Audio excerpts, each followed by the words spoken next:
Hello, I'm Jill Webb, and a question I often get asked when I'm training, particularly in safeguarding, is what do we mean when we talk about resilience? I live in a bit of the country where resilience is really quite necessary at the minute. We've just been put back into partial lockdown. We're told it's not partial lockdown, but that's what it feels like to us. And I think we're all feeling, not again. There's loads of definitions out there, but I really like this one. The Jill Webb definition of resilience. A little toy here, which you may know or may not know, is called a Weeble. Those of you that are of my age may remember the famous advert, Weebles wobble, but we don't fall down. And that's how I like to define resilience. Things may happen that upset us, that make us feel not centred, that really even take the ground from under us. And that rocks us like this Weeble. But a resilient individual can bring themselves back to the middle, can take time to deal with whatever's going on, but bring themselves back to a point of stability. I hope you like that example as much as many of my students do.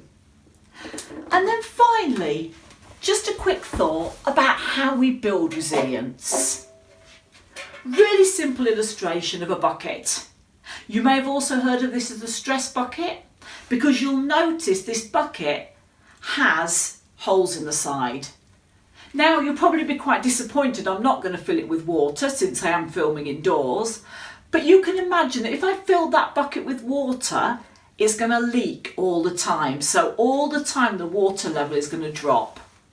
And our levels of resilience can drop if our mind is really cluttered, if we're not taking time to look after ourselves and build those resilience levels. Things will leak out and we will get stressed and find it really difficult to cope. So my challenge for you, once you've watched this video, is to identify perhaps 3 things that you can do to build your own resilience. It'll be different for everybody.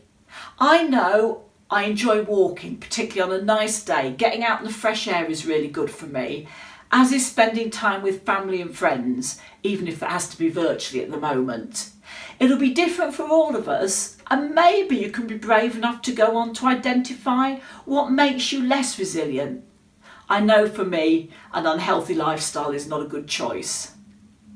So I hope that's been a useful whistle-stop tour, and that it'll encourage you to do a bit more work for yourself on building your resilience.